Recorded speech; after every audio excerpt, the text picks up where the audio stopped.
Hello students, দেব coaching সেন্টারে সবাইকে স্বাগত। আজ ক্লাস 9-এর ভূগোল ও পরিবেশ বসু মল্লিকের বই থেকে প্রথম অধ্যায় গ্রহ পৃথিবী এর অনুশীলনীর পার্ট 2 এর প্রশ্নোত্তর নিয়ে আলোচনা করব। আজকের প্রথম প্রশ্ন দেখো, উপযুক্ত শব্দ বসিয়ে শূন্যস্থান পূরণ করো। প্রত্যেকটার মান 1। তোমরা এই শূন্যস্থানগুলো দেখে নাও, এর উত্তরগুলো পরে করা আছে। 1 নম্বর শূন্যস্থান দেখো, শনি ছাড়া সৌরজগতে ড্যাশ ও ড্যাশ গ্রহের বলয় আছে। এর উত্তর লিখবে বৃহস্পতি ও ইউরেনাস গ্রহের বলয় আছে। 2 নম্বর শূন্যস্থান দেখো, ড্যাশ গ্রহের পরিক্রমণের চেয়ে আবর্তনের সময় বেশি। এর উত্তর লিখবে শুক্র গ্রহের। 3 নম্বর দেখো, সৌরজগতে বৃহত্তম গ্রহ ড্যাশ। এর উত্তর হবে বৃহস্পতি। পরে 4 নম্বর দেখো, ড্যাশ ও শুক্রের কোনো উপগ্রহ নেই। এর উত্তর লিখবে বুধ ও শুক্রের কোনো উপগ্রহ নেই। 5 নম্বর শূন্যস্থান দেখো, পৃথিবীর আকৃতি ড্যাশ গোলকের মতো। এর উত্তর লিখবে অভিগত গোলকের মতো।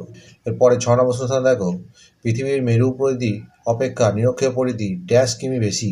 এর শূন্যস্থানে লিখবে 43 কিমি বেশি। 7 নম্বর শূন্যস্থান দেখো, পৃথিবী একমাত্র গ্রহ সেখানে জীবন ধারণের ড্যাশ উপযুক্ত রয়েছে। এই শূন্যস্থানে লিখবে আবাসস্থল। 8 নম্বর শূন্যস্থান দেখো, ড্যাশ প্রথম জিওড শব্দটি ব্যবহার করেন। তো লিখবে JF লিসনিং প্রথম জিওড শব্দটি ব্যবহার করেন। 9 নম্বর শূন্যস্থান দেখো, ড্যাশ ভারতের প্রথম কৃত্রিম উপগ্রহ। শূন্যস্থান লিখবে আর্যভট্ট ভারতের প্রথম কৃত্রিম উপগ্রহ। 10 নম্বর শূন্যস্থান দেখো, পৃথিবীর গভীরতম সমুদ্রখাট ড্যাশ মহাসাগরে অবস্থিত। এর উত্তর লিখবে প্রশান্ত মহাসাগরে অবস্থিত। 11 নম্বর শূন্যস্থান দেখো, GPS এর পুরো নাম ড্যাশ। শূন্যস্থান লিখবে গ্লোবাল পজিশনিং সিস্টেম। 12 নম্বর শূন্যস্থান দেখো, বেলফোর্ট খালটি ড্যাশ দেশে অবস্থিত। শূন্যস্থান লিখবে ইংল্যান্ড দেশে অবস্থিত। 4 নম্বর স্তম্ভ মেলাও, প্রত্যেকটার মান 1। দেখো 1 নম্বর আছে প্লুটো, এই প্লুটোর সঙ্গে খ বামন গ্রহ হবে। 2 নম্বর দেখা আছে ইউরেনাস, ইউরেনাসের সঙ্গে ক গ্রহ, এটা হবে। 3 নম্বর দেখা যায় চাঁদ, চাঁদের সঙ্গে উপগ্রহ ঘ, এটা হবে। 4 হেলবক, এর সঙ্গে হবে গ ধূমকেতু। এরপরে 5 নম্বর দেখো, 2-1 কথায় উত্তর দাও, প্রত্যেকটার মান 1। তোমরা এই প্রশ্নগুলো দেখে নাও, এর উত্তরগুলো পরে করা আছে। 1 নম্বর প্রশ্ন দেখো, জ্যোতিষ্ক বলতে কি বোঝো? এর উত্তর লিখবে সূর্যকে ঘিরে যারা আবর্তন করে তাদের জ্যোতিষ্ক বলে। 2 নম্বর দেখো, সৌরজগতে কটি গ্রহ আছে ও কী কী? এর উত্তর লিখবে সৌরজগতে 8টি গ্রহ আছে, যথা 1 বুধ, 2 শুক্র, 3 পৃথিবী, 4 মঙ্গল, 5 বৃহস্পতি, 6 শনি, 7 ইউরেনাস ও 8 নেপচুন। এরপরে 3 নম্বর প্রশ্ন দেখো, সূর্যের সবচেয়ে কাছের ও সবচেয়ে দূরের গ্রহ কী কী? এর উত্তর লিখবে সূর্যের সবচেয়ে কাছের গ্রহ বুধ এবং সবচেয়ে দূরের গ্রহ নেপচুন। 4 নম্বর প্রশ্ন দেখো, পৃথিবীর নিকটতম ও দূরতম গ্রহের নাম দেখো। এর উত্তর লিখবে পৃথিবীর নিকটতম গ্রহ হচ্ছে শুক্র এবং দূরতম গ্রহ হচ্ছে নেপচুন।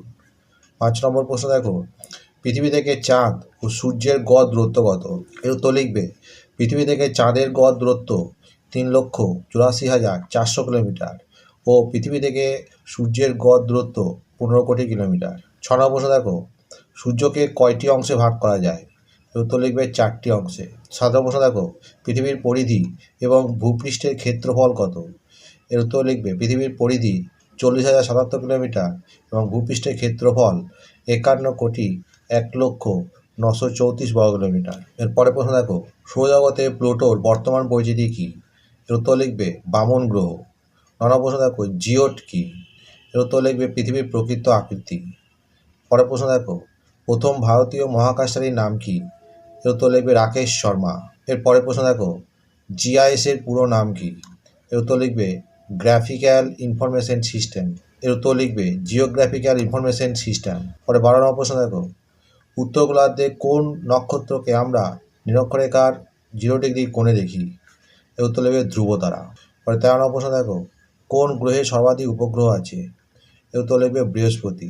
পরে 14 নম্বর দেখো, IAU এর পুরো কথা কী? এর উত্তর লিখবে ইন্টারন্যাশনাল অ্যাস্ট্রোনমিক্যাল ইউনিয়ন। পরে 15 নম্বর প্রশ্ন দেখো, পৃথিবীর গভীরতম অংশটির নাম লেখো। এর উত্তর লিখবে প্রশান্ত মহাসাগরে অবস্থিত মারিয়ানা খাতের চ্যালেঞ্জার ডেপথ গভীরতা 11,033 মিটার। পরে 16 নম্বর দেখো, ইসরো এর পুরো কথাটি কী? এর উত্তর লিখবে ইন্ডিয়ান স্পেস রিসার্চ অর্গানাইজেশন। বন্ধুরা, এখানেই শেষ করছি। পরবর্তী ভিডিওতে আবার দেখা হবে।